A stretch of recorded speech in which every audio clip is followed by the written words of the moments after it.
at ocean adventure. Sa isang dosenang Norcube singles, may libreng Norbowl ka. Pili na!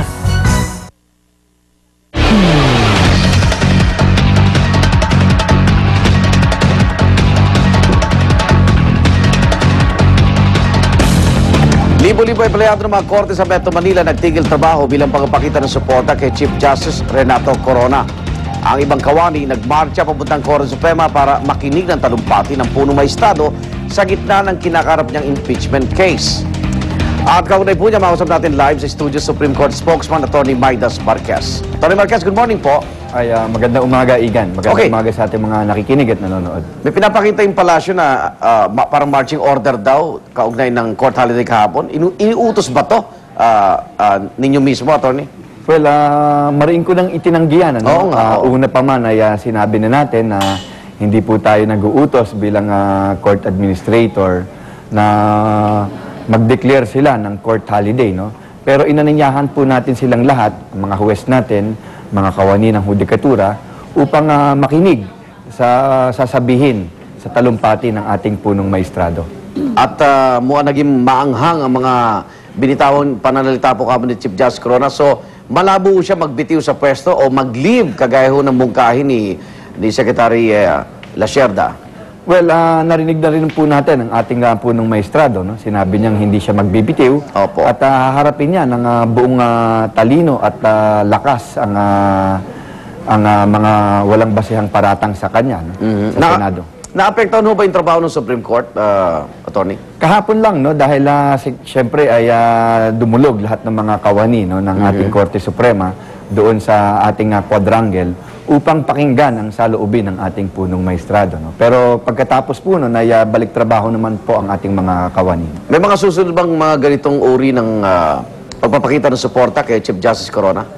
Well, patuloy po ang pagpapakita ng suporta sa ating punong maestrado, no? Sa pamamagitan ng mga manifesto of support, declaration of support. Ako po wala nang alam na magkakaroon pa ng mga susunod na mga mass actions, no?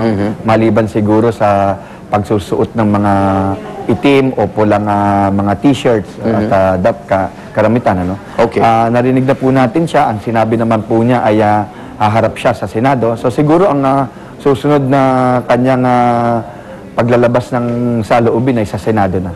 Okay. Yung paghanda po ni Chief Justice Corona sa kanyang impeachment trial, buo na po ba yung kanyang defense team? Saan ho niya kukunin ito? Ang aking pong pagkakaalam ay kasalukuyang binubuo po ang kanyang defense panel. Marami pong mga abogado, no, ang nag-o-offer ng kanilang serbisyo. Okay. At ito po ay kanyang fina-finalize na. Pero bawal yung kapwa maestrado? Hindi naman ho siguro ito kabibilangan ng maestrado mismo ng Korte Suprema. At sa tingin nyo, saan ho? Maaring retired justice, no? Pero yung retired justice. Opo.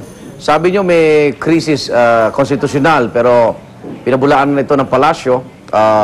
Sa ngayon po, saan nahanto itong banggaan ito ng co-equal branch na ito na executive tsaka judiciary? Well, katulad ng nasabi ko, no, nakapagsalita na po ang ating punong maestrado, palagay ko po hindi na siya magsasalita. Okay. Hanggat talagang kailangan, ano? Matagal naman pong hindi rin nagsalita ang ating punong maestrado, matagal pong nagtimpi at nagpigil sa kanyang sarili, no? Pero siguro talagang napuno na, no? Dahil wala hong pumpay ang puna at batiko sa kanya. Okay, impeach na ho siya ng Kamara. Ano ho epekto sa pagiging Chief Justice ni Corona itong pag-impeach ng Kamara? Kunyari, doon sa nabawasan ba siya ng poder? Hindi naman. Hindi naman ho, no? Dahil ang ibig sabihin naman po ng pag-i-impeach ng Kamara ay yung pagsasampa lang po, no? Ng akusasyon.